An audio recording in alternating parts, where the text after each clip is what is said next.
الحمد لله رب العالمين والعاقبة للمتقين والصلاة والسلام على سيد الأنبياء والمرسلين وعلى آله وصحبه أجمعين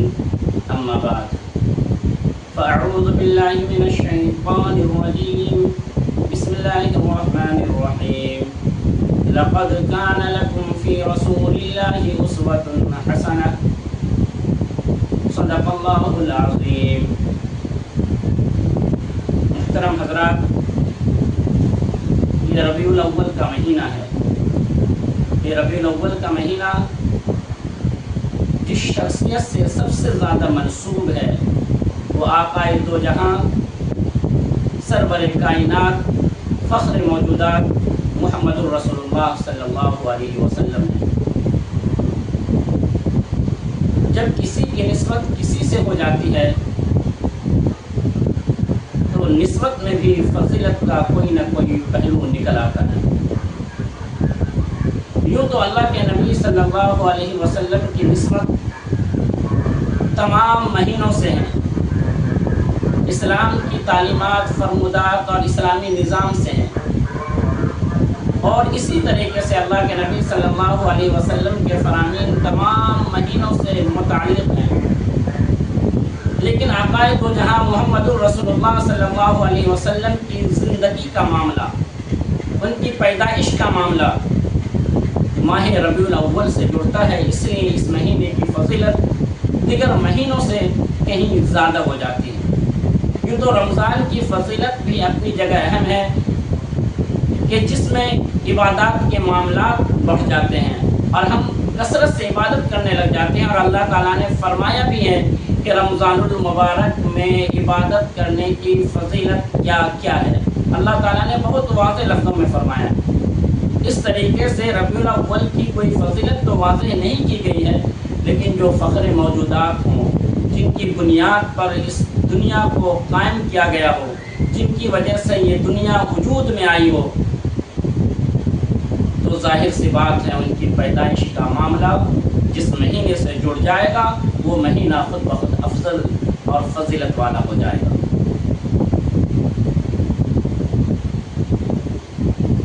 یہی وجہ ہے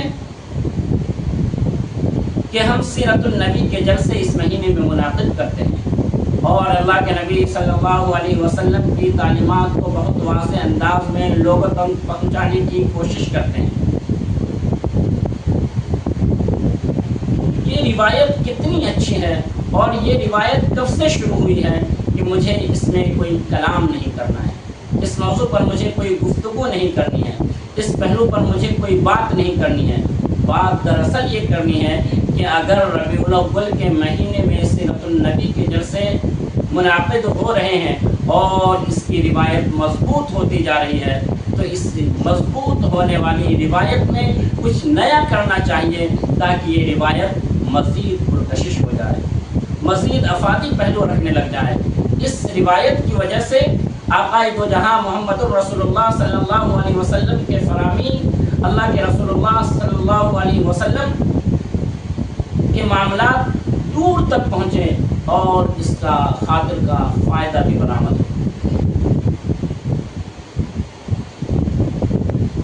یہ ضروری ہے کہ سیرت النبی کے جلسے منعقد کیے جائیں، مسلمانوں کے درمیان منعقد کیے جائیں، مساجد میں منعقد کیے جائیں، چوک چوراہوں پر منعقد کیے جائیں، میدانوں میں منعقد کیے جائیں، اور اللہ کے نبی صلی اللہ علیہ وسلم کے کلام، اللہ کے نبی صلی اللہ علیہ وسلم کی سیرت، اللہ کے نبی محمد الرسول اللہ صلی اللہ علیہ وسلم کے اقوال، ان کے احوال کی تشریح کی جائے، ان کے شمائل، ان کے خصائل، ان کے معاملات، ان کے عادات کو لوگوں تک پہنچانے کی بہترین انداز میں کوشش کی جائے۔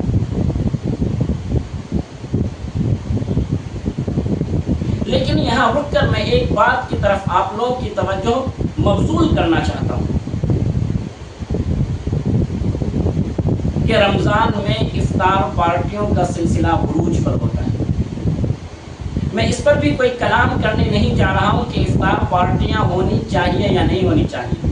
ہندوستان جیسے ممالک میں افطار پارٹیوں کی کیا اہمیت رہ جاتی ہے یا کیا اہمیت ہوتی ہے؟ کیا یہ فقط سیاسی تناظر میں ہی سیاسی افطار پارٹیاں ہوتی ہیں یا پھر اس کے بھی سماجی کچھ پہلو ہمارے سامنے آتے ہیں۔ میں اس پر کوئی کلام نہیں کرنے جا رہا ہوں، بلکہ اتنا کہنا چاہتا ہوں کہ جب ہمارے یہاں افطار پارٹیوں کا سلسلہ دراز ہے، افطار پارٹیوں میں ہم غیر مسلموں کو بلاتے ہیں، برادران وطن کو مدعو کرتے ہیں، برادران وطن کو افطار پارٹیوں سے جوڑتے ہیں، میرا تو یہ تسلیم کرنا ہے اس کے کچھ نہ کچھ معاشرتی پہلو، اس کے کچھ نہ کچھ پہلو برآمد ہوتے ہیں، اور یہ ہندوستانی تناظر میں یہ ایک روایت بدعت ہی صحیح لیکن خوشکن احوال سے، خوشکن معاملات سے لبریز ہوتی ہے۔ اسی طریقے سے ہم عید ملن تقریب کا اہتمام کرتے ہیں، جس میں ہم غیر مسلموں کو بھی بلاتے ہیں، اور بلانا بھی چاہیے، کیونکہ ہندوستان ایک ایسا ملک ہے جہاں رواداری، امن، اخوت، جانسانی اور بقائے باہم کے پیغام کو دور تک پہنچانا لازم ہے۔ تو اس تناظر میں میری صرف ایک یہ درخواست ہے کہ سیرت النبی کے جلسوں کی نوعیت میں تھوڑی سی تبدیلی کی جائے۔ وہ تبدیلی کیا ہو سکتی ہے کہ بہت سے ایسے اسکول جہاں غیر مسلم بچوں کی تعداد بھی زیادہ ہے، بہت سے ایسے ادارے جہاں برادران وطن بھی کثیر تعداد میں آتے ہیں یا آ سکتے ہیں، ان اداروں سے رابطہ کیا جائے، ان اداروں کے لوگوں سے بات چیت کی جائے، ان اداروں کے بانیین، ان اداروں کے کارندوں سے بات چیت کی جائے،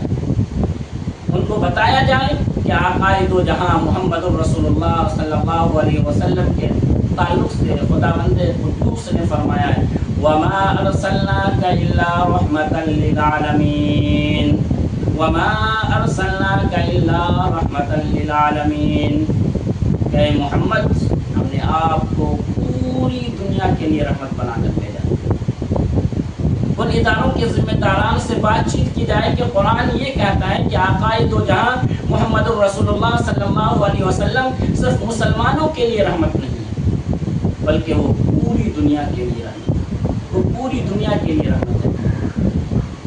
تو ان اداروں کے ذمہ داران سے کہا جائے کہ ہماری یہ خواہش ہے کہ جب آقائے دو جہاں محمد الرسول اللہ صلی اللہ علیہ وسلم پوری دنیا کے لیے رحمت ہے، تو صرف مسلمانوں کے درمیان ہی ان کا کیوں تذکرہ کیا جائے؟ ان کی سیرت کو فقط مسلمانوں کے درمیان کیوں بیان کیا جائے؟ سیرت النبی کے جلسے فقط مسلمانوں کے درمیان کیوں ہو؟ بلکہ اس کا دائرہ وسیع ہو۔ آپ معاونت کریں، آپ ہماری مدد کریں، آپ ہمارے ساتھ آئیں، اور سیرت النبی کے جلسے ایسی جگہ بھی منعقد کیے جائے جہاں مسلمانوں کی تعداد بھی ہو اور جہاں برادران وطن کثیر تعداد میں موجود ہوں۔ میں یہ نہیں کہتا کہ سیرت النبی کے جلسے مسلمانوں کے درمیان منعقد نہیں کیے جائیں، میرا یہ کہنا ہے کہ مسلمانوں کو بیدار کرنے کے لیے آقائے دو جہاں محمد الرسول اللہ صلی اللہ علیہ وسلم کی سیرت سے واقف کرانے کے لیے، آقائے دو جہاں محمد الرسول اللہ صلی اللہ علیہ وسلم کی تعلیمات کو عام کرنے کے لیے کان لکم فی رسول اللہ اسوۃ حسنہ، کہ محمد کی زندگی میں، محمد کی فرمودات میں، محمد کی تعلیم میں، محمد کی حدیث میں تمہارے لیے ایک اسوہ ہے، نمونہ ہے، وہ تمہارا ایک منشور ہے، زندگی گزارنے کا ایک طریقہ موجود ہے۔ اللہ نے فرمایا لقد کان لکم، یعنی لکم میں بہت ہی وسعت ہے کہ پوری دنیا کے لوگ شامل ہو جاتے ہیں، غیر مسلم بھی شامل ہو جاتے ہیں، مسلمان بھی شامل ہو جاتے ہیں، یہود بھی شامل ہو جاتے ہیں، نصارہ کی بھی شمولیت ہو جاتی ہے، برادران وطن خود شامل ہو جاتے ہیں۔ لکم، اللہ تعالیٰ نے فرمایا لکم۔ اللہ تعالیٰ نے یہ نہیں فرمایا کہ للمسلمین فی رسول اللہ اسوۃ حسنہ۔ تو اس آیت کی نزاکت، اس آیت کی اہمیت، اس آیت کی عمومیت سے مسلمان واقف ہے۔ تو اب ظاہر سی بات ہے کہ اس عمومیت کو عام کرنا، اس عمومیت کو سامنے رکھتے ہوئے عمومی گفتگو کرنا کیا ہماری ذمہ داری نہیں ہے؟ کیا مسلمانوں کی یہ ذمہ داری نہیں ہے کہ قرآن کی اس آیت کو عموم کر دیں، برادران وطن تک اللہ کے نبی صلی اللہ علیہ وسلم کے فرمان کو، اللہ کے رسول صلی اللہ علیہ وسلم کے پیغامات کو، ان کی احادیث کو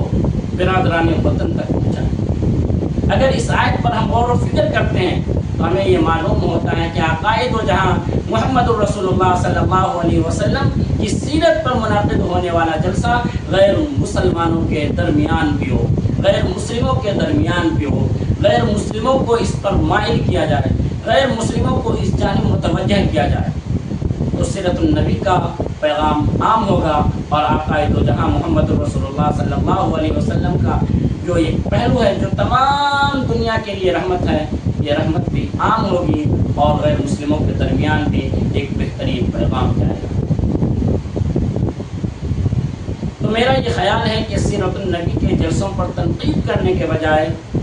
اس کے دائرے کو مزید وسیع کیا جائے اور غیر مسلموں سے مل کر اس کے جلسے غیر مسلموں کے درمیان بھی کیے جائیں، تاکہ غیر مسلم بھی عقائد و جہاں محمد رسول اللہ صلی اللہ علیہ وسلم کی زندگی کے پہلوؤں کو اچھی طریقے سے سمجھ سکیں۔ ہماری یہ درخواست ہے، اس پر عمل کرنے کی اگر کوشش کی جائے تو مجھے امید ہے کہ اس کے خاطر خواہ نتائج برآمد ہوں گے اور ملک کا ماحول بھی امن دوستی کے قریب ہوگا۔ محترم حضرات، اس پہلو پر اگر ہم غور و فکر کریں گے تو اس کے بہت سے پہلو سامنے آئیں گے۔ امید ہے کہ ہم تمام کے تمام لوگ اس پہلو پر غور و فکر کرنے کی کوشش کریں گے۔ جزاک اللہ وما توفیقی الا باللہ۔ آپ لوگوں سے درخواست ہے